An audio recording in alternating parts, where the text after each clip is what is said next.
मित्रों, कल भारत का शेयर मार्केट बहुत गिर गया था। तो अगर उसमें आपका भी इन्वेस्ट किया हुआ पैसा डूब चुका है तो उसको रिकवर करने का मैं आपको एक और तरीका बताता हूँ कि आप history, geography, environment, economy, science, technology और करंट अफेयर्स पढ़कर आइए।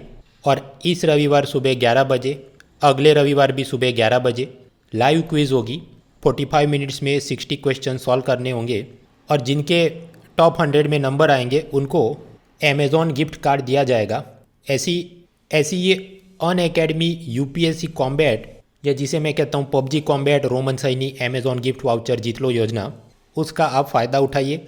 रजिस्ट्रेशन लिंक डिस्क्रिप्शन में दी है। अनलॉक कोड यूज़ करें munal.org। कुछ लोग शेयर मार्केट में इंट्राडे ट्रेडिंग करते हैं, मतलब आज ही खरीदा और आज ही बेच दिया और उसमें से जो प्रॉफिट मिल जाए। तो फिर ऐसे लोग ये भी उम्मीद रखते हैं कि ये हमने क्विज़ दिया और हमारा नंबर लग गया तो हमको भी अमेज़ॉन गिफ्ट वाउचर अभी के अभी मिलने चाहिए। भाई उसकी एफएक्यू में लिखा है टर्म्स एंड कंडीशन में कि वो 1 महीने बाद प्रोसेस होके आपको इनाम मिलेंगे। तो थोड़ी धीरज रखिए, ऐसा नहीं कि जो जीतते हैं उनको इनाम नहीं मिलते, उनको इनाम मिलते हैं। और दूसरी एक बात मैं कहना चाहूँगा, कुछ लोग ये सोचते हैं कि जब तक उन्हें कैंसर नहीं हो जाता तब तक वो विमल गुटखा खाना नहीं छोड़ेंगे। उसी तरह कुछ ये यूपीएससी के आशिक ऐसी ज़िद पकड़ के बैठे हैं कि जब तक यूपीएससी का नोटिफिकेशन नहीं आ जाता मैं पढ़ाई करना शुरू नहीं करूँगा। तो उनको मैं बताना चाहूँगा कि भाई 120 days hardly left before the prelims, सिर्फ 4 महीने के आसपास टाइम बचा है और उसके बाद प्रीलिम्स के बाद जो मेंस है उन दोनों के बीच हार्डली 2 महीने का कुछ समय रहता है। तो आप तैयारी पे ध्यान दीजिए, इधर उधर सब टाइम पास में नहीं। खैर, अभी मेन मुद्दे पर आते हैं कि ये 27 फरवरी शनिवार के इंडियन एक्सप्रेस में मुझे एग्जाम के लिए काम की चीज़ क्या लगी। क्वार्टरली जीडीपी ग्रोथ, जीडीपी यानी ग्रॉस डोमेस्टिक प्रोडक्ट यानी सकल घरेलू उत्पाद, उसका मतलब क्या है?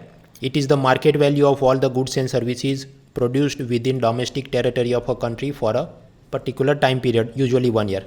एक साल में अपने देश में जितनी वस्तु और सेवाओं का उत्पादन हुआ उसको हम, उसकी कुल बाजार मूल्य को हम कहते हैं जीडीपी। तो एक काम हो सकता है कि एक साल में कितना जीडीपी इंक्रीज़ हुआ उसका ग्रोथ रेट निकाल सकते हैं। कि मान लीजिए पिछले साल 200 लाख करोड़ हुआ हो, इस साल 220 लाख करोड़ हुआ, तो हम कहें कि करीब 10% ग्रोथ रेट है, तो एनुअल ग्रोथ रेट निकाल सकते हैं। उसी तरह क्वार्टरली ग्रोथ रेट भी निकाल सकते हैं। क्वार्टर मतलब चौथाई हिस्सा, 1/4। तो एक साल में अगर 12 महीने हैं तो क्वार्टर में कितने होंगे? पहला क्वार्टर होगा अप्रैल से जून, दूसरा जुलाई से सितंबर, तीसरा क्वार्टर अक्टूबर से दिसंबर और चौथा क्वार्टर जनवरी से मार्च। तो अभी आप ये जो स्लाइड दिख रही है उसमें राइट हैंड साइड पर जो बार ग्राफ्स दिए गए हैं उस पर गौर करें। 2019-20 का क्वार्टर 1 यानी अप्रैल से जून का महीना, पता चला भारत में 35.66 लाख करोड़ रुपीस का उत्पादन हुआ था। और उसके बाद आप देखें 2020-21 में उसी क्वार्टर में, मतलब अप्रैल से जून में, करीब 26.97 लाख करोड़ रुपीस का उत्पादन हुआ था। तो मतलब क्वार्टरली ग्रोथ Q1 में कितना है compare to previous year same quarter? -24%। उसी तरह सेकंड क्वार्टर का निकालो, -7%। तो इसे हम कह सकते हैं टेक्निकल रिसेशन, तकनीकी मंदी। टेक्निकल रिसेशन की डेफिनेशन ये है कि अगर quarterly GDP growth 2 successive quarters में क्रमिक रूप से आने वाले, जैसे Q1 से Q2, Q2 से Q3, क्रमिक रूप से आने वाले 2 क्वार्टर्स में कंटिन्यूसली अगर quarterly GDP growth rate negative में जा रहा है, कम हो रहा है, तो हम कह सकते हैं कि आपका देश, उसका अर्थतंत्र टेक्निकल रिसेशन में। तो वो तो हम थे।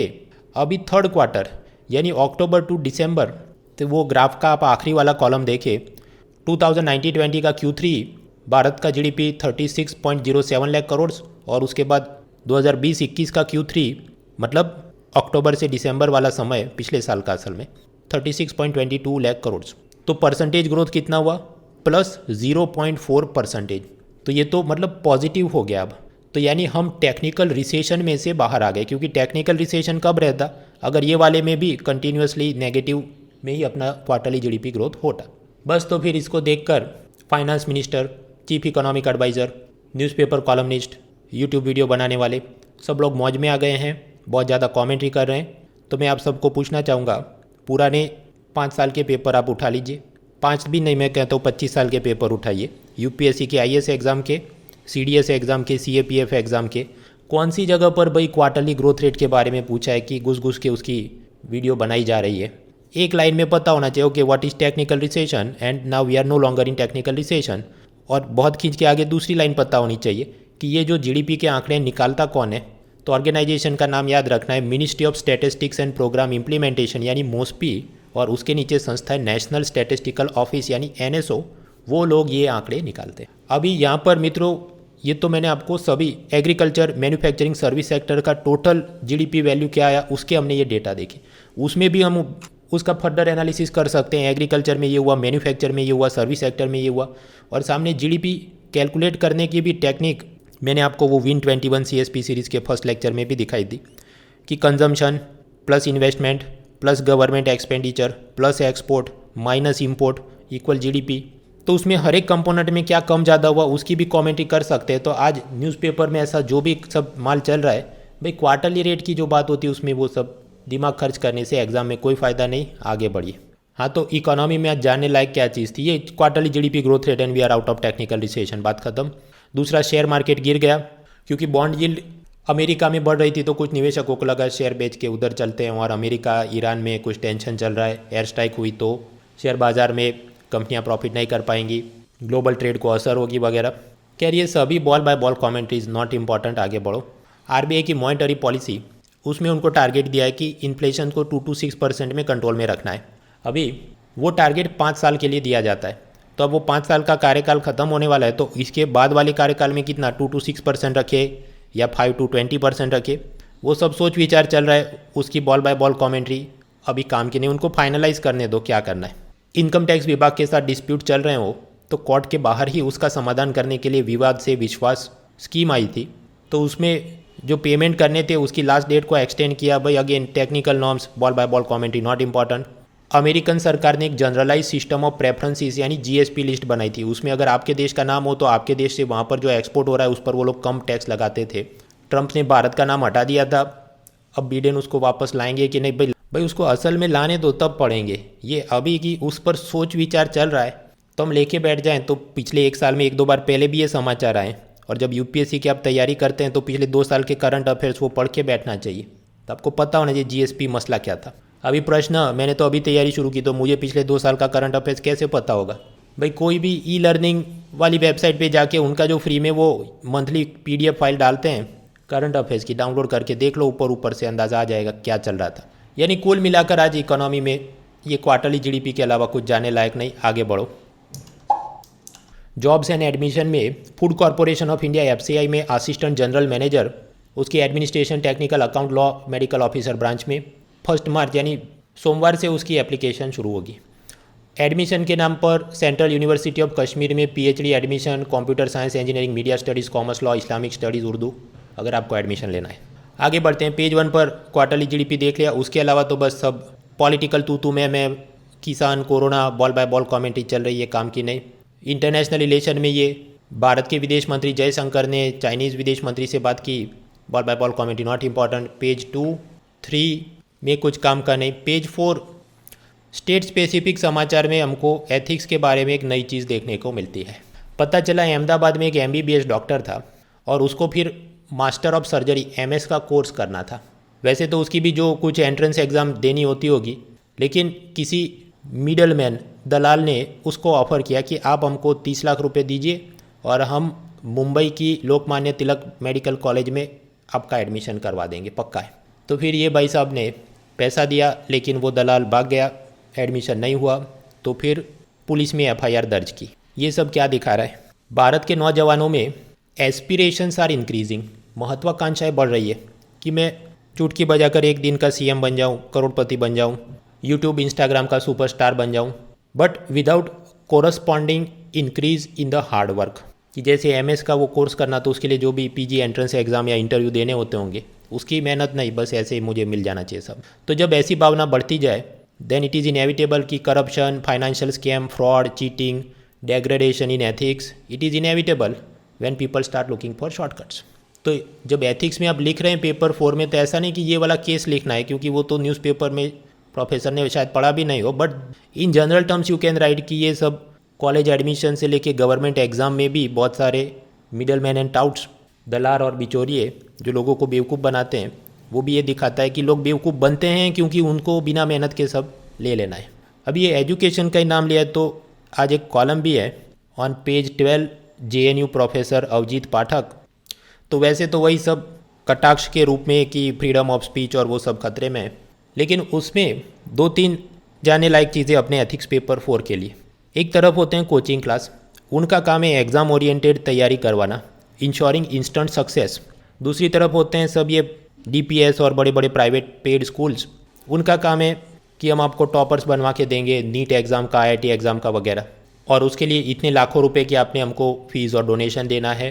तो एजुकेशन इज़ गेटिंग कमोडिफाइड। विद्यार्थी अब विद्यार्थी नहीं, अब वो उपभोक्ता बन चुका है। Student has become consumer.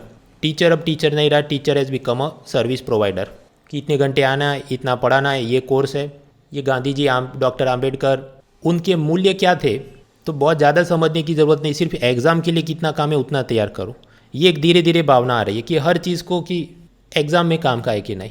तो अच्छा स्टूडेंट ये माना जाता है कि जो ऐसा एग्ज़ाम में काम का है उतना रट के जाए और एक टेक्निकली परफेक्ट आंसर लिख सके और उसको अच्छे मार्क आए, उसको गवर्नमेंट जॉब मिले, उसको कंपनियों में प्लेसमेंट हो रहे हो तो वो सब इन्फोसिस TCS वाले खुश हो जाएं उसका इंटरव्यू लेके। That is the domain. जबकि एक अच्छा स्टूडेंट ऐसा होना चाहिए जो हर गलत बात का विरोध करे, चाहे corruption, bigotry, intolerance, chronic capitalism, environment destruction वगैरह। लेकिन धीरे धीरे क्लासरूम डीके हो रहा है तो सोसाइटी भी डीके होगी। स्कूल में मूल्यों का पतन या मूल्यह्रास होगा तो समाज में भी मूल्यह्रास होगा। अब ऐसा ही एजुकेशन और चिल्ड्रन का नाम लिया है तो वर्ल्ड न्यूज़ में हमें देखने को मिलता है नाइजीरिया में 317 स्कूल गर्ल्स को अचानक से कुछ militants, armed bandits, Boko Haram terror organisation कोई आकर किडनैप करके ले गया। और ये नाइजीरिया में ऐसा पहली बार नहीं हुआ, दिसंबर से लेके ये करीब तीसरी बार हुआ है। उनका काम ये है कि आजकल वो स्कूल की लड़कियों को किडनैप कर लेते हैं और फिर उनके पेरेंट्स से या गवर्नमेंट से वो रैंसम, फिरौती मांगते हैं और वो रैंसम के पैसे से वो अपना टेरर नेटवर्क और एक्सपांड करते हैं। और अगर ये सरकार या उनके पेरेंट्स पैसा नहीं दे तो उन लड़कियों को सेक्स वर्कर्स के रूप में बेच दिया जाता है। उसी तरह अगर लड़कों को किडनैप करे तो उनका ब्रेन वॉशिंग करके उनको चाइल्ड सोल्जर या सुसाइड बॉम्बर बना देते हैं। So here also commodification of children is happening. एक तरफ पूरी दुनिया में सब गवर्नमेंट और मीडिया ज़ोर शोर से बात करते हैं नेशनलिज्म और एनवायरनमेंट प्रोटेक्शन और फ्रीडम ऑफ स्पीच और डेमोक्रेसी खतरे में, लेकिन बच्चों के अधिकार उसके बारे में वो सब चिंता नहीं हो रही। तो ये भी क्या है, इंटरनेशनल लेवल पर एम्पैथी टूवर्ड्स चिल्ड्रन, बच्चों के प्रति अनुकंपा, वो मतलब कुछ खास दिख नहीं रही।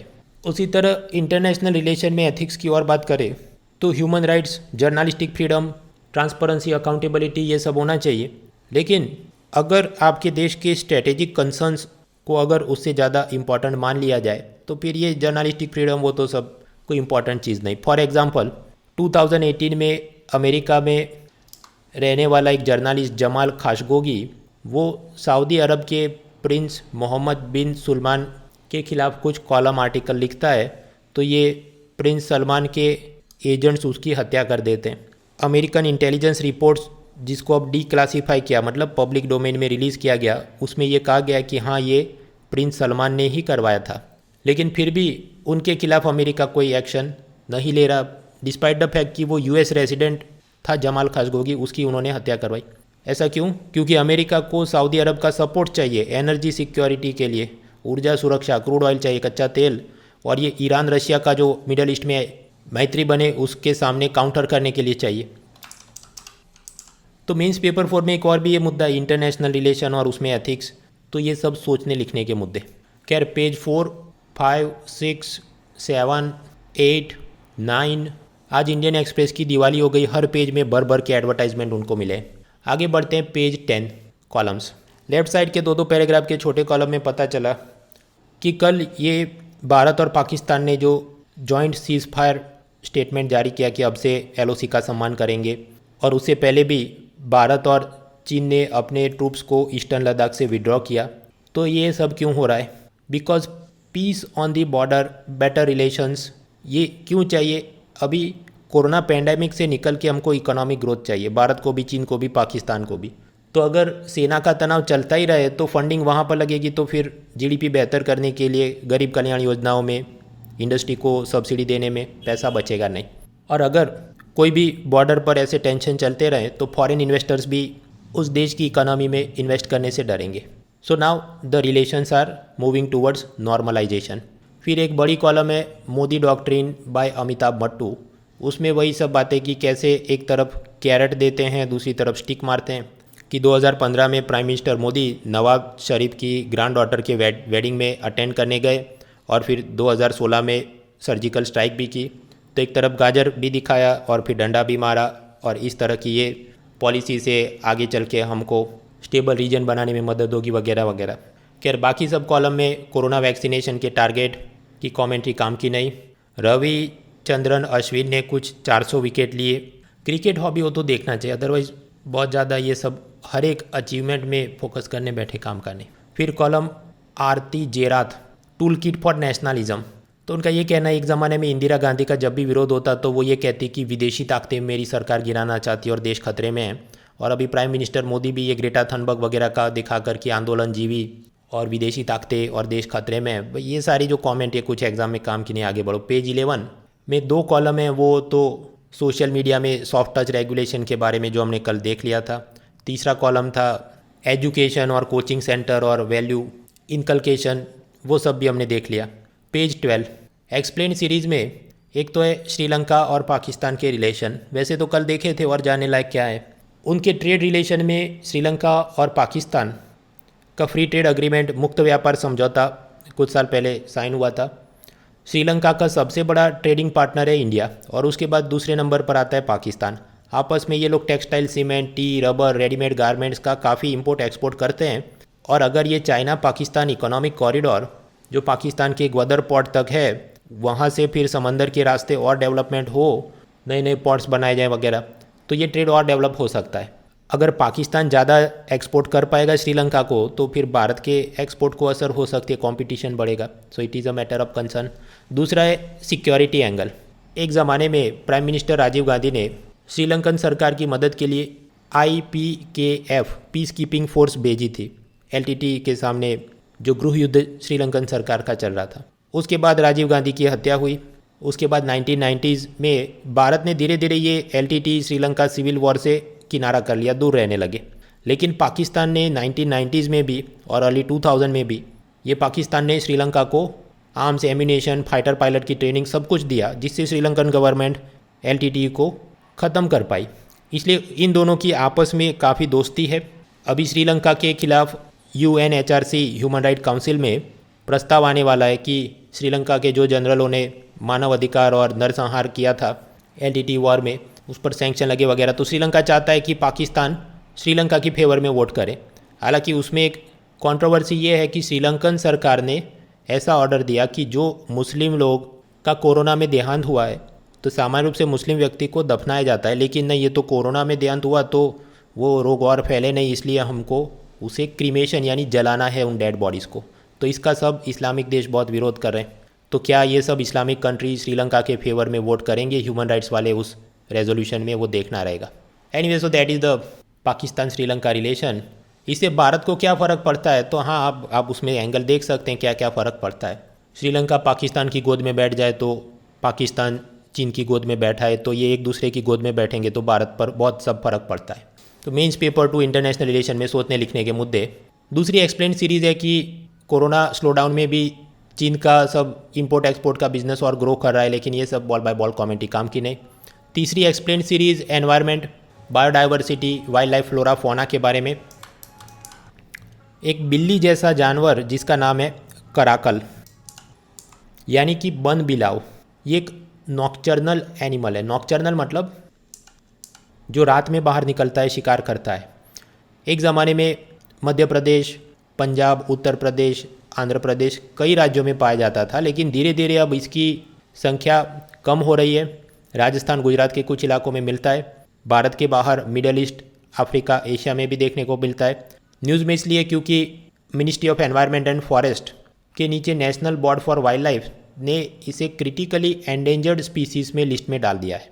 और ये जानवर प्राचीन समय से भारत में, इंडस वैली सिविलाइजेशन, हड़प्पा संस्कृति में भी इसके अवशेष मिले। मध्यकालीन भारत में भी था। अबू फजल के अकबरनामा उस किताब में उसने लिखा है कि कैसे सब नवाबजादे पक्षियों का शिकार करवाने के लिए इसको अपना पालतू जानवर बनाते थे। वैसे ये तो बिल्ली जैसा जानवर है, तो इसका मांस खाने के लिए इसका शिकार होता है ना। ये कोई बहुत बड़ी साइज़ का भी नहीं है टाइगर जैसा कि इसकी खाल चमड़ा पेल्ट के लिए इसका शिकार होता है ना। लेकिन इसे ज़्यादातर एग्जॉटिक पेट पालतू जानवर के रूप में रखने का कुछ रईस लोग शौक रखते होंगे, इसलिए इसको जंगलों से पकड़ा जा रहा है, which is a reason for their declining population. दूसरा एक ये कारण है कि ये caracal wasteland, arid, Chambal type के रीजन में पाया जाता है। अगर वो ग्रीन फॉरेस्ट में पाया जाता तो ग्रीन फॉरेस्ट को तो कवर और प्रोटेक्ट करने के लिए भारत सरकार की बहुत सारी नीतियाँ हैं, लेकिन ऐसा जो भी wasteland, arid, Chambal, ravine type of region हो, वहाँ पर सरकार ये सोचती है कि उसका कुछ हमने वाइल्ड लाइफ रूप से प्रोटेक्शन की प्रायोरिटी नहीं होनी चाहिए, वहाँ पर हमने road, highway, agriculture, energy project ऐसा कुछ बनाया जाए। तो जंगल की तरह वेस्टलैंड को प्रोटेक्ट नहीं किया जाता, वेस्टलैंड को रिक्लेम किया जाता है और वहाँ पर कुछ इकोनॉमिक एक्टिविटी करनी है। एज अ रिजल्ट वहाँ पर जो भी चूहे और छोटे जानवर होंगे, रोडेंट पॉपुलेशन वो कम हो रही है because of increasing construction, urbanisation, rail road projects. तो इसको शिकार में भी कमी मिल रहे हैं जानवर, इसलिए ये कराकल की संख्या कम हो रही है। खैर, तो ये फ्लोरा फौना के कुछ MCQ निकलते हैं, यूपीएससी प्रीलिम में हमने जान लिया। आगे बढ़ते हैं। पेज 13 एडवर्टाइजमेंट काम का नहीं। पेज 14 प्लेसेस इन न्यूज़ में मर्यादा पुरुषोत्तम श्रीराम एयरपोर्ट, ये किधर बनेगा? अयोध्या, उत्तर प्रदेश में।